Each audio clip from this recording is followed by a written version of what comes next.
Well, right now, our candidate is Jim Jordan. He is a fighter. He is a leader. He may not want it right now, but George Washington did not want to be president. He did what was right for his country. So do you think Jim Jordan is the consensus candidate? Right now, he absolutely is. And every time that he speaks up to defend Kevin McCarthy, he actually just reaffirms why he would make a great speaker. Okay, so first of all, he's not absolutely the consensus candidate because they didn't come together around him. By definition, that would be necessary for it to be the consensus. It could be a good idea of someone who could be a consensus candidate. That is possible. What's not possible, by the way, is plausibly connecting Jim Jordan to George Washington. What are you talking about? Not only do I think that's crazy, but you have to believe that Jim Jordan thinks that's a crazy comparison. I mean, look, a lot of the stuff about George Washington has been mythologized and elevated over time. Certainly he did some terrible things, some incredibly terrible things in terms of slavery and all that. I don't know about the teeth, that seems a bit weird.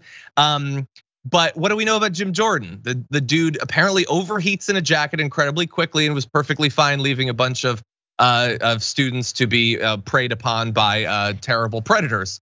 So a bit of a gap there between the two. So Jim Jordan's one option that she would like to go for.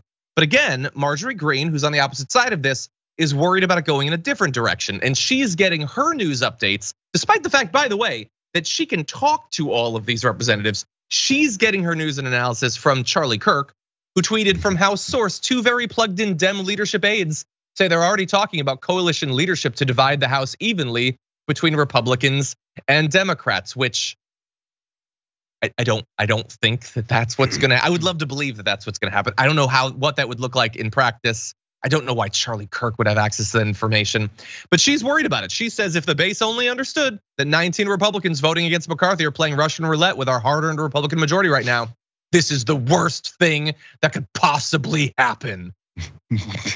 I could think of some worse ones. But anyway, maybe it's Jim Jordan, JR.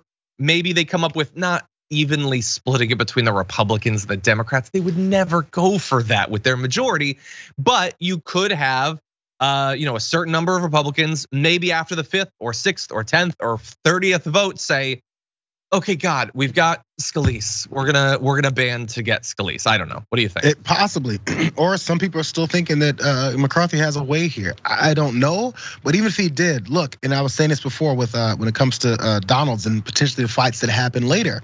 Because of it, because there's gonna be animosity and anger and revenge on a lot of people's minds just because of this. Even if McCarthy wins, if Scalise wins, if whoever, Jim Jordan, Donalds wins, there's so many people that are upset about this. How will legislation continue to go? Yeah, they'll center around something horrible that they all hate the American people for, and they'll do that fine. But whatever little dealings and things they've done and agreed on before, it's fractured, bro. There's no coming back from the fracture and the anger that is now brewing over this whole thing. Marge and Boebert aren't friends anymore already before this started. Sad. Just from the buildup. Now that it's happening, and now you got libs laughing, throwing their head back and laughing. Oh, that's what they hate. That's the basis for their whole point of existing is to hate the libs. And now the libs are laughing at them. Yeah, no, not at all. By the way, I know people are saying that in her interview yesterday, AOC mentioned the coalition leadership. And yes, I know she was asked about that. And again, in theory, were the Democrats to band with some Republicans to get a leader, were they to do that, you could call that coalition leadership. I highly doubt, though, I would love to be wrong, I highly doubt that means that the end result of that would be an even split of the House. Again, What does that even mean in practice, and why would the Republicans agree to that? By the way, most of these Republicans, including the reasonable ones, let's keep it real, would be perfectly happy for Congress to not function. It looks embarrassing, but it also stops any bills from being passed.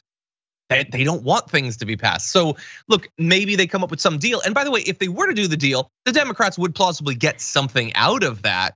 But an equal share and influence in the House, I think, is unlikely to be the thing. Yeah, well, I'm sorry, last thing, I know we went super far. They don't want things passed, but they want it to look like they do. That's the hard part. They can't have it blatantly be like, we're not running things and we don't want things passed. They wanna not do anything or then do horrible things and then blame Democrats for being the problem for it. And their followers will always believe them. This is something you can't throw off on anyone else. You can't say the Dems are stopping us from voting for McCarthy. They can't do it. They can't do it. This is where they're stuck with themselves now. So they got to figure a new way. For more political news breakdowns, interviews, stories of activism, and me trying my hardest to care about the occasional big celebrity news story, subscribe to our YouTube channel at youtube.com/The Damage Report. And you can ring the bell wherever it is so you don't miss anything.